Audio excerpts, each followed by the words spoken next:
We are in the book of Joshua, and we are on chapter 3 of the book of Joshua.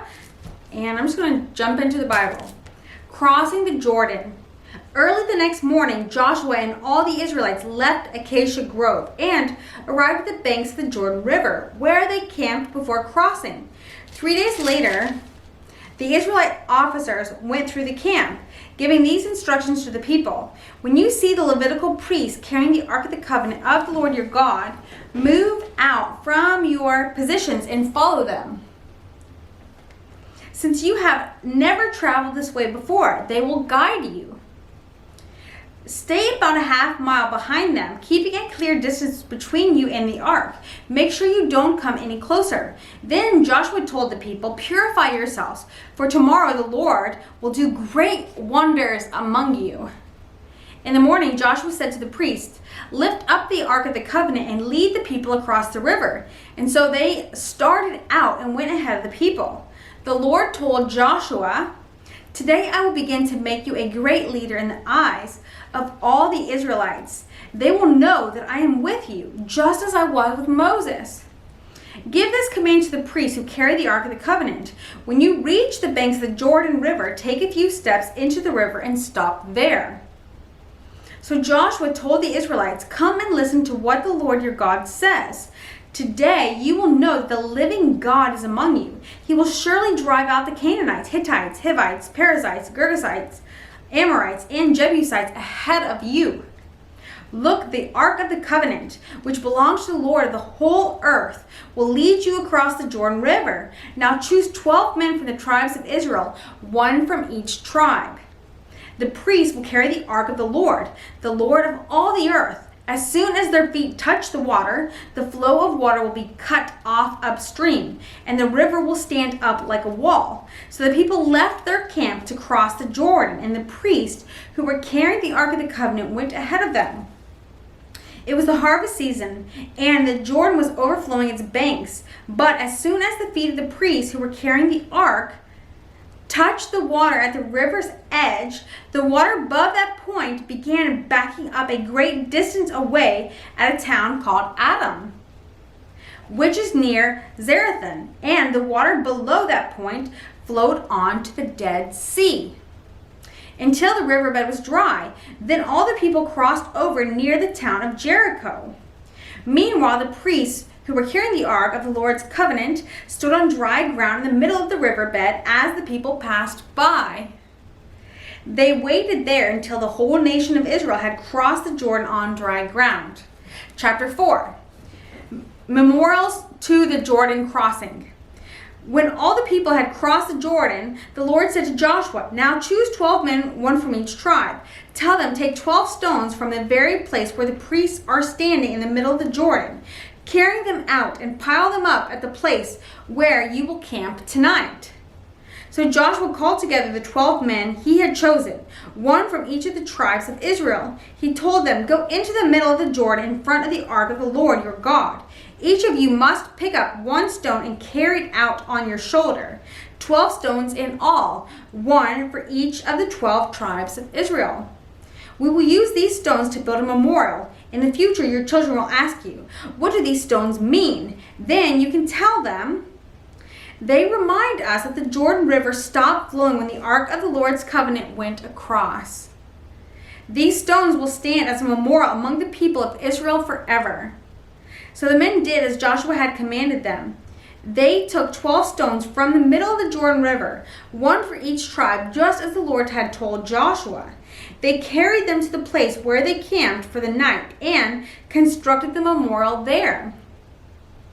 Joshua also set up another pile of 12 stones in the middle of the Jordan at the place where the priests who carried the Ark of the Covenant were standing, and they are there to this day. The priests who were carrying the ark stood in the middle of the river until all the Lord's commands that Moses had given to Joshua were carried out. Meanwhile, the people hurried across the riverbed. And when everyone was safely on the other side, the priests crossed over with the Ark of the Lord as the people watched. The armed warriors from the tribes of Reuben, Gad, and half tribe of Manasseh led the Israelites across the Jordan. Just as Moses had directed, these armed men, about 40,000 strong, were ready for battle, and the Lord was with them as they crossed over the plains of Jericho. That day the Lord made Joshua a great leader in the eyes of all the Israelites, and for the rest of his life they revered him as much as they had revered Moses.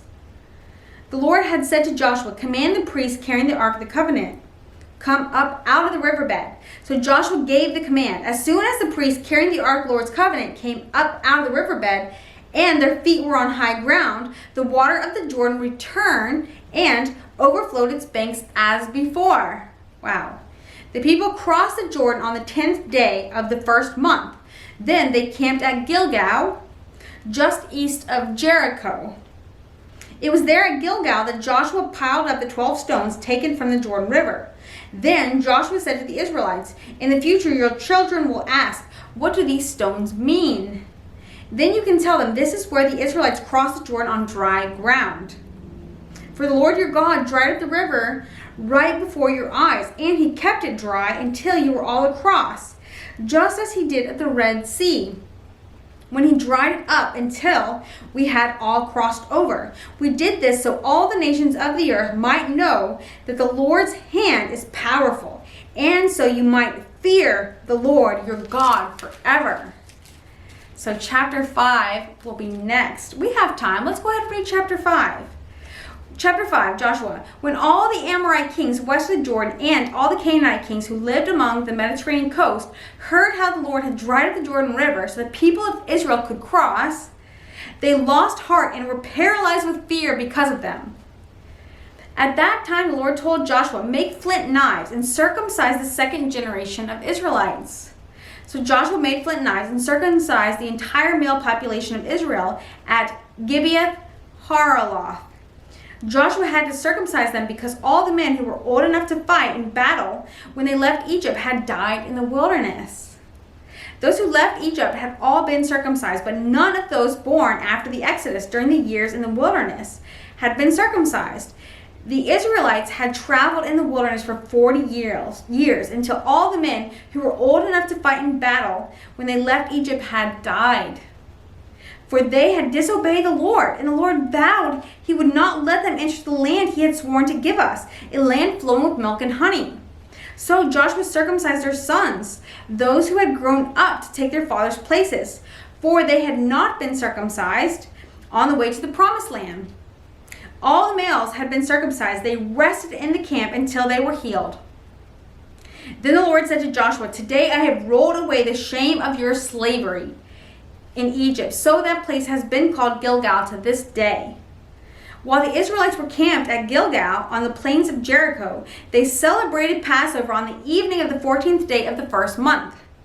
The very next day they began to eat unleavened bread and roasted grain harvested from the land. No man appeared on the day they first ate from the crops of the land, and it was never seen again. So from that time on, the Israelites ate from the crops of Canaan. Joshua attacks the center of the land. The Lord's commander confronts Joshua. When Joshua was near the town of Jericho, he looked up and saw a man standing in front of him with sword in hand. Joshua went up to him and demanded, "Are you friend or foe?" "Neither one," he replied. "I am the commander of the Lord's army." At this time, Joshua fell with his face to the ground in reverence. "I am at your command," Joshua said. "What do you want your servant to do?" The commander of the Lord's army replied, "Take off your sandals, for the place where you are standing is holy." And Joshua did as he was told. Oof. Chapter 6, Joshua will have to wait until next time. So stick with me for the book of Joshua, and have a blessed day, evening, night, whenever it is for you. Take care.